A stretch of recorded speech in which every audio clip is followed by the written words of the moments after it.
우리나라 국민들이 가장 좋아하는 주식 중에 하나가 삼성전자인 것 같습니다. 근데 삼성전자에 그렇죠. 물린 사람들이 너무 많아요. 10만 전자 갈 거라고 샀다가 네. 지금 오늘 확인해 보니까 6만 원대. 지금이라도 손절하는 게 좋을 거야? 아니면 지금 이제 사야 될 때라고 봐야 될까요? 저는 근데 의사결정하는 방식이 제가 언제 샀냐는 중요하지 않고 지금 비싸 보이면 팔고 싸 보이면 사고 그러거든요. 네. 근데 오늘 매도를 안 했으니까 저라면 사라고 하겠죠. 지금 싼 구간이라고 볼 수 있다는 네. 거예요. 근데 재밌는 게 지금 반도체가 정말 없다라는 말을 많이 해요. 그리고 어떻게 보면 슈퍼사이클이라는 말도 많이 네. 쓰고 있는데 왜 주가는 이렇게 지지부진한 걸까요? 그러니까 반도체가 없다 그러는데 뭐가 없냐가 되게 중요해요. 예를 들면 그 반도체 부족 얘기를 이번에 인텔이 뭐 발표를 했는데 인텔은 이제 AMD나 나머지 뭐 엔비디아 이런 모든 팹리스들 심지어 메모리 회사들까지 20% 가까이 그 매출 성장하는데 혼자 반대 방향으로 달려갔잖아요. 네. 잘 보면. 그러니까 그 반도체 부족이라고 해도 종류별로 차이가 많은 거예요. 예를 들면 CPU 같은 물건은 지금 정말 물건이 부족하다 그러면 인텔 물건이 경쟁력이 부족해도 매출이 올라갈 거예요. 네네. 근데 매출이 줄어든 회사가 존재하죠, 지금. 그런 상황을 보면 종류마다 다른 거죠. 그리고 메모리 같은 경우도 부족은 한데 많이 부족한 건 아닌 거죠. 지금 부족한 칩들은 보면 그 우리가 말한 자동차용 칩이나 맞아요. 뭐 그거는 아예 중고가가 역전될 정도로 지금 아, 신품보다 비싸진 그 작년 중고들도 있잖아요. 혹시 DDI는 어떤 반도체인가요? 그 디스플레이용. 아, 디스플레이용이요? 네. 그러니까 이런 반도체들을 보면 정말 부족하다고 하는 건 다 옛날 공정 반도체들이에요. 왜냐하면 재설계도 돈이 들고요. 그리고 그 사용하는 그 전체 제품 안에서 반도체의 그 전력 절약이나 이런 게 중요하지 않으면 그냥 눌러 앉아버리죠.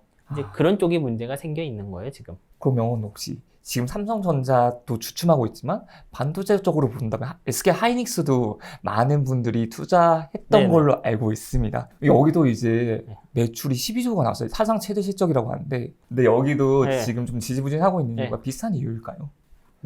근데 미국도 반도체 회사들 뭐 팹리스뿐만 아니라 뭐 인텔 같은 것도 그런데 다 주가가 그저 그렇잖아요. 저는 이건 좀 전체적으로 그냥 매크로나 이런 거 문제다라고 생각해요. 사실 항상 반도체 사이클이라는 게 있어요. 그중에 지금은 슈퍼 사이클이라고 불릴 만큼 좋다고 알고 있거든요. 근데 그럼에도 불구하고 주가는 왜 내려갈까요? 그 전에 있던 17년, 18년 사이클 때도 그 실적 고점이 주가 고점은 아니었어요. 전 그냥 실적이 높으면은 그 주식 샀을 때 이제 쿠션이 좀 빵빵하구나 이렇게 생각을 하지 아랫방향으로. 네. 이것 때문에 왜 안 올라 이런 생각은 하지 않으려고 해요. 왜냐하면 좀 완전히 다른 거거든요. 회사가 잘할 수 있죠, 일을. 그리고 매출 잘 나올 수 있는데 그것 때문에 사람들이 주식을 많이 산다 이건 좀 다른 이야기잖아요. 그쵸. 그러면 미래 세대에 반도체는 항상 필요할 거라고 생각을 하시는 분들이 많아요. 그리고 반도체는 계속 발전해 나갈 거고. 그러면 반도체 네. 산업 같은 경우는 계속해서 우상향할 거라고 봐도 될까요? 전 그럴 거라고 생각해요. 왜냐하면 이 반도체 같은 게 다른 우리가 보는 많은 제품과 차이가 있어요, 보면.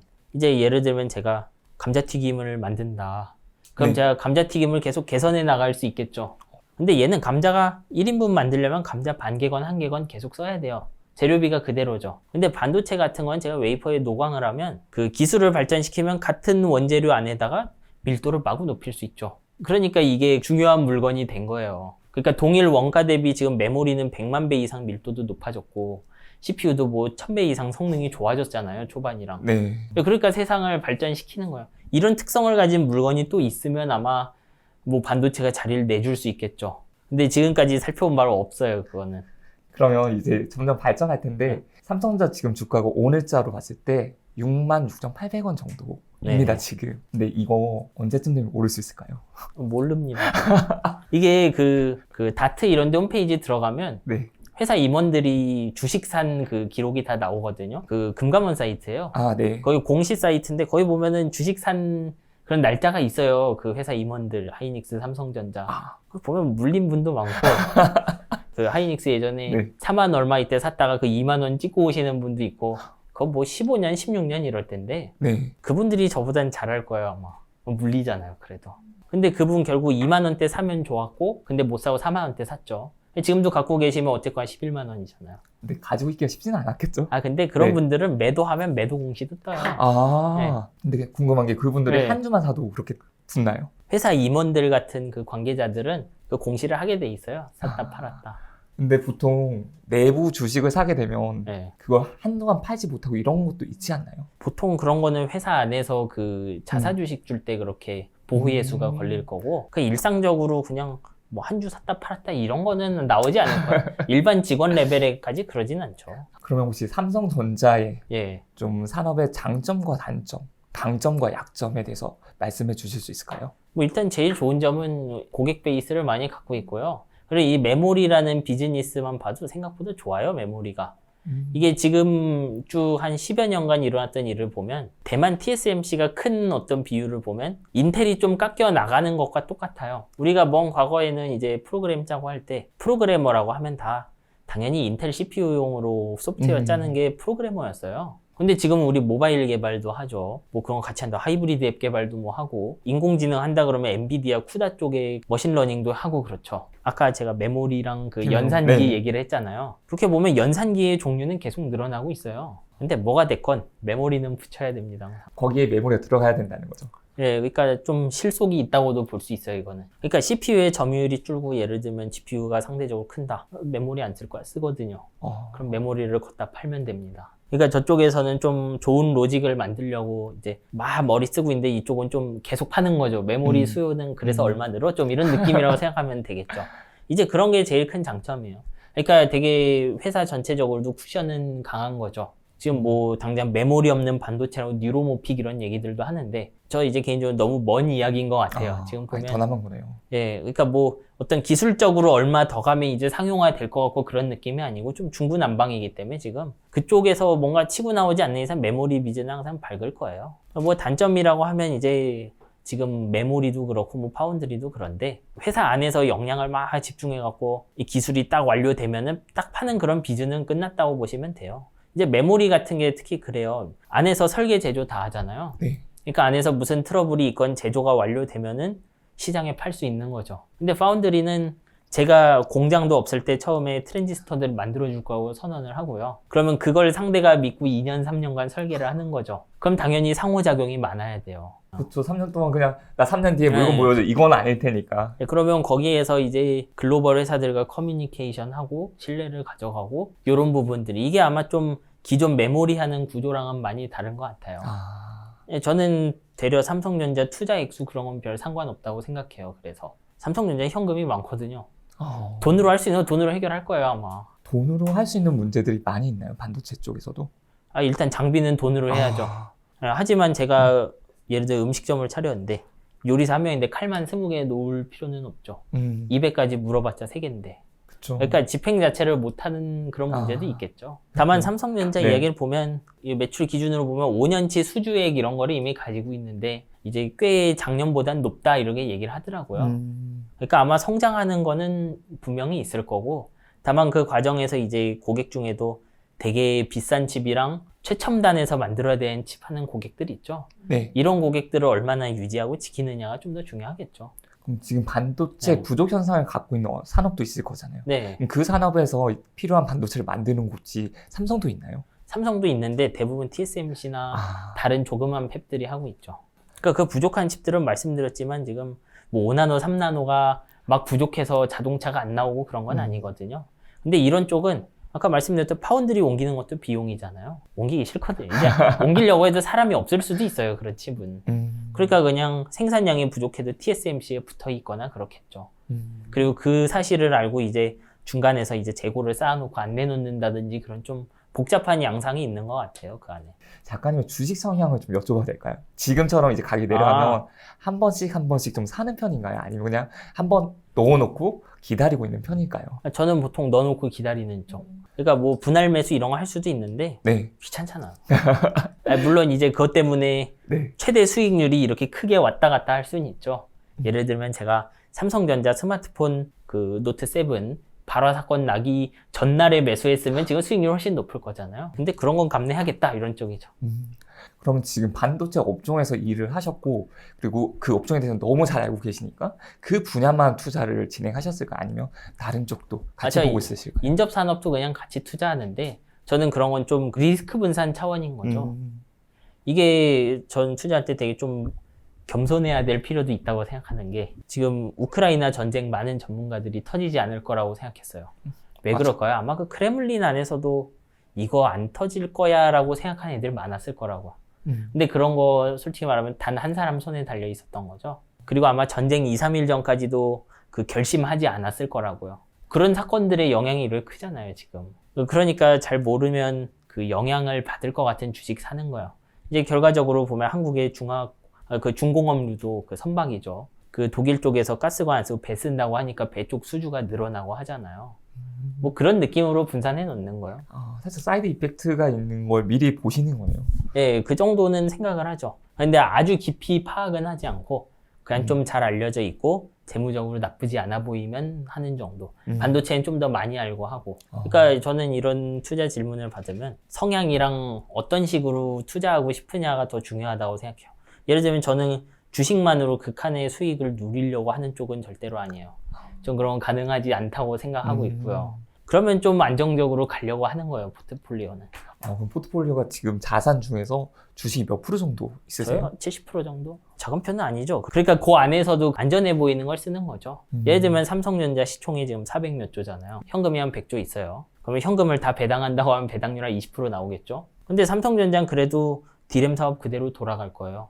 그 배당 다 해도 M&A만 못하지. 그럼 그렇게 보면 지금 300조짜리 기업이 1년에 한 40조, 50조 버는 건데 나쁘지 않잖아요, 그러면. 삼성전자 메모리 사업 쪽은 네. 계속해서 전 세계 1등이었잖아요. 예. 그게 점유율이 몇 프로 정도 되나요? 한 40% 초반 중반에서 왔다 갔다 해요. 그리고 SK 하이닉스도 좀 높은 편이죠. 예, 20% 중반 정도. 그 D램이라는 게 순위가 바뀔 가능성 거의 없겠죠. 네, 저는 짧은 시간 안에는 아닐 것 같아요.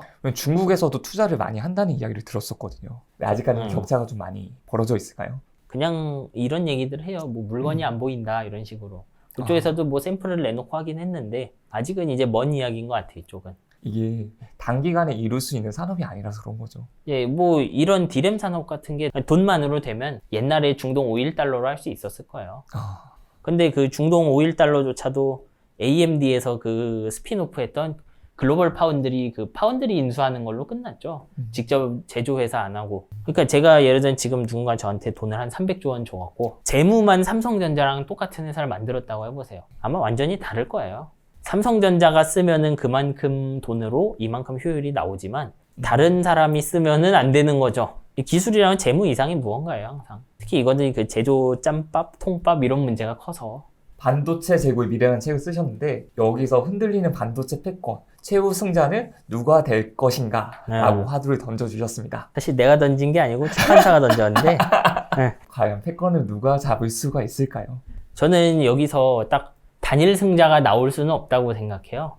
이게 지금 보면 반도체 시장이 참 재밌는 게 그 합종연행이 굉장히 심하고 기존 반도체 간의 영역이 좀 많이 뚫리는 모습이 보여요. 예를 들면 삼성전자나 한국의 메모리 회사들도 PIM이라고 이제 프로세스인 메모리인데 메모리 안에 연산기를 갖추는 그런 일들을 하거든요. 네. 근데 그런 일이 일어나는 이유는 CPU, GPU 같은 그 연산 칩이 아무리 발전해도 연산 칩에 데이터 전해주는 게 효율 문제가 있어서 그래요. 그러니까 제가 도로폭을 넓히는 것도 비싸고 도로로 차가 많이 다니는 것도 문제가 있는 거잖아요. 네. 그러니까 메모리가 아예 그 안에서 할 수 있는 거 하겠다 이런 거거든요. 이제 뭐 지금 이게 팔리진 않는데 그런 물건들을 보면은 그게 잘 되면은 사실 로직의 영역을 파먹겠죠.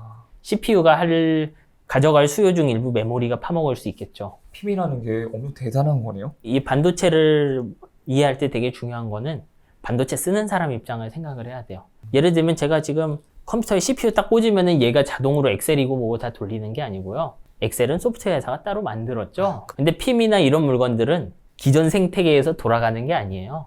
아주 많이 배워서 아주 많이 갈아엎어야 되는 거죠.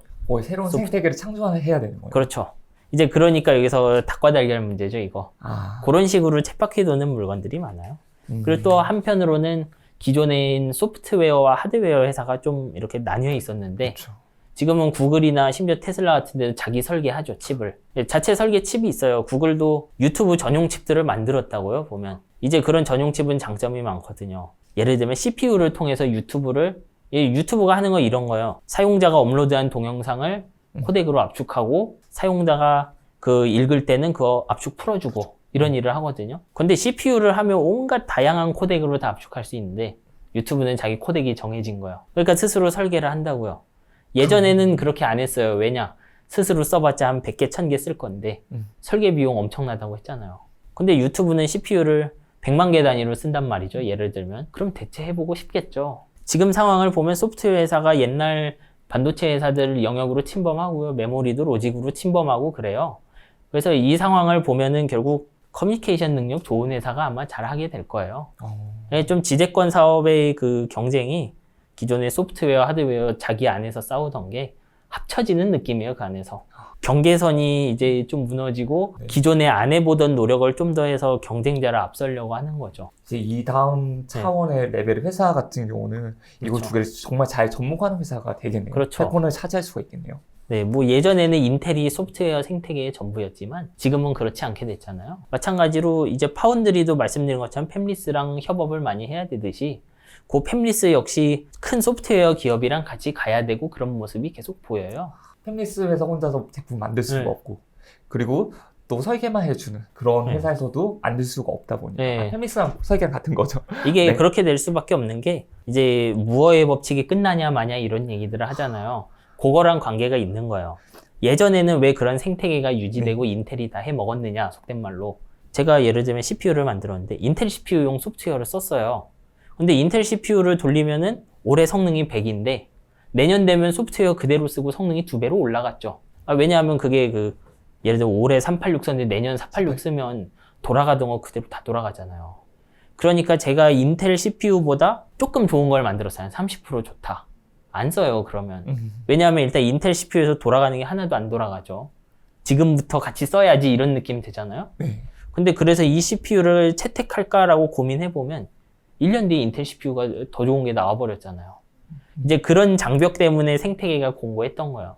근데 이제 옛날만큼 그 칩의 그 성능 증가나 전력 소모 감소가 그렇게 드라마틱하지 않아요. 이미 스마트폰 쓰는 사람들 많이 느끼고 있잖아요. 배터리 수명 옛날만큼 퍽퍽 늘어나질 않죠. 이제 그런 것들 자체가 이런 합종 연행의 이유인 거예요. 그럼 여기서 반도체 기술은 옛날만큼 그 드라마틱한 리턴은 없다. 그럼 이걸 어떻게 해결할 것이냐.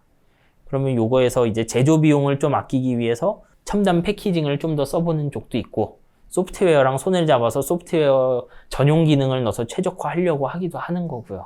뭐 그런 식으로 이해를 하셔야 돼요. 그러니까 이제 서로 손을 잘 잡는 회사들이 중요한 거죠.